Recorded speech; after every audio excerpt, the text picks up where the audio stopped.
Hello, today's video is going to discuss z-scores and standard normal distribution.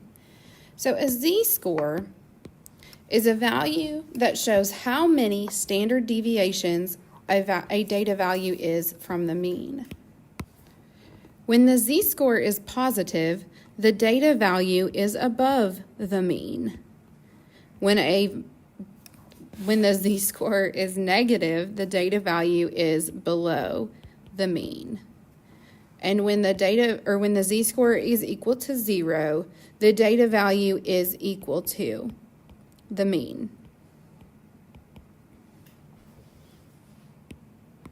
So for example, we've been learning about normal distribution.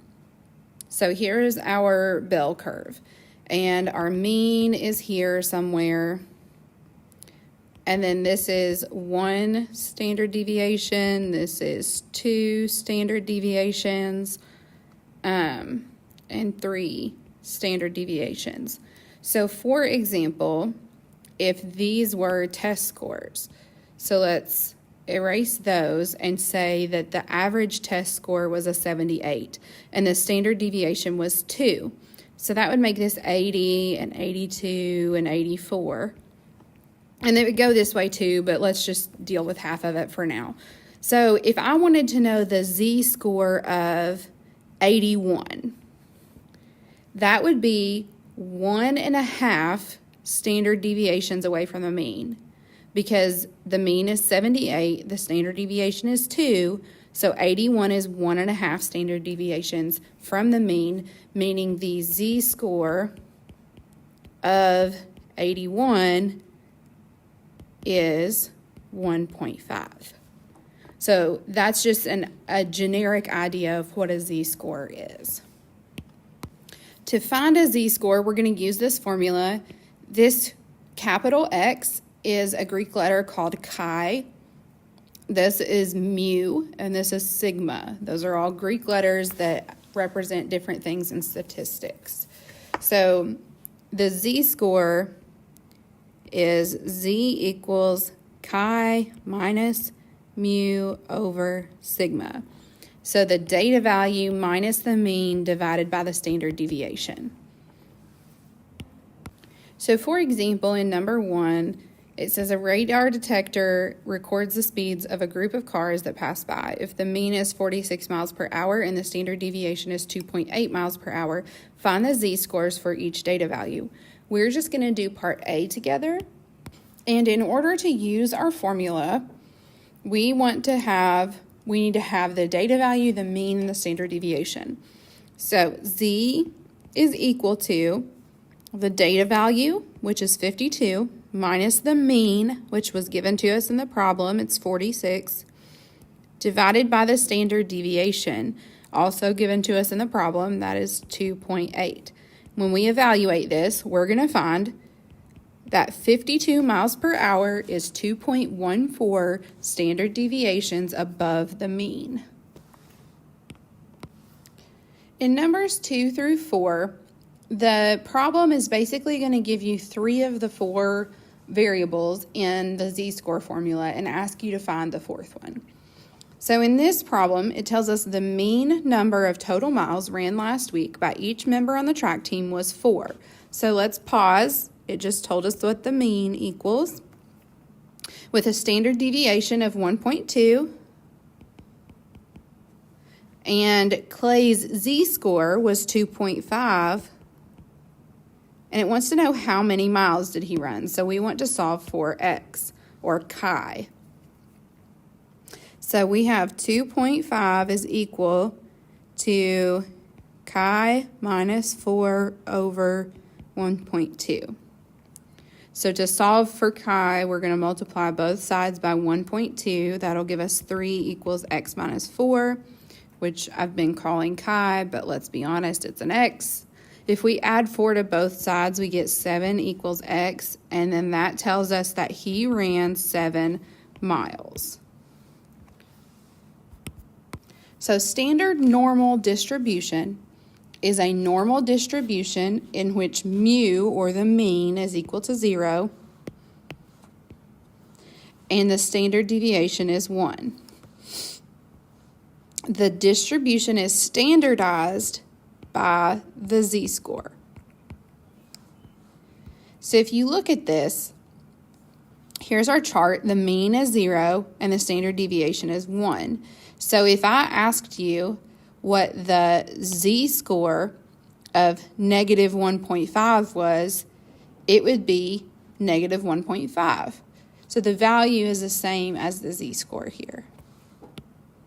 So I want us to complete a couple of examples together using standard normal distribution, but in order to do that, we need to look at these calculator steps. So take a minute and take a picture of this or write it down or whatever works best for you. In order to do this on a TI-84 calculator, first, the thing that it's asking us is we have golf scores in a tournament, normally distributed with a mean of 76 and standard deviation of 2.6, find each probability. So here it asks the probability that the z-score is less than 2.1. So if we have a value, or here's our curve, here's our mean, and here's the 2.1 standard deviations away. It wants to know what's the probability of selecting any value less than a z-score of 2.1.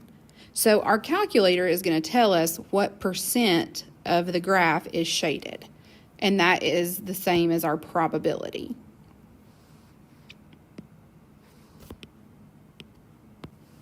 In order to do that, I'll show you first on a TI-84. The first thing we have to do is go to Window, which is the second gray button at the top, and we want to set our window to be -4, +4, 1, 0, 0.5, and 1. Okay, so that's all you have to change, and then you have to hit second mode because otherwise it'll clear out information that you put in there. Then we want to go to second variables, which if you didn't see is this button here beside clear. Then we're going to go right to draw, and we're going to hit enter on number 1. If you have an older TI-84, you are going to type these things with commas. So you will type the lower value, then you will type the upper value with a comma between them, then you'll type comma 0, comma 1. So the 0 and 1 are going to stay the same. For the newer TI-84s, this is what it'll look like. So I'm going to show you how to type this in. That -1e99, that means negative infinity. But to type that in, you would type -1, then you would hit second and comma, which is above the 7 to get that little e, and then 99. That means negative infinity. If you wanted positive infinity, you would just type it without the negative. So we want the probability that z is less than 2.1. So it can be any negative, like it can go all the way to negative infinity, but the most it can be is 2.1. So that will be our upper boundary. We're going to leave the mean as 0 and the standard deviation as 1, and we're going to click draw. And it's going to show us this graph that kind of looks like our bell curve, and I don't know if you saw before those numbers popped up that it had it partially shaded in. You always want to double check that your lower and upper boundaries are what you typed in, because sometimes if you don't clear everything out of your calculator, it will give you it'll repeat the same thing that you did before. Like it'll keep giving you the same answer over and over instead of giving you the new answer that you typed in. So you always want to clear everything out between each problem. You do not have to do your window over each time though. Okay, so the area is what we're going to use.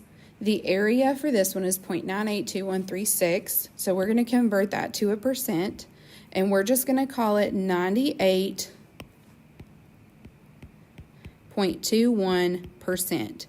That is the probability of a z-score less than 2.1.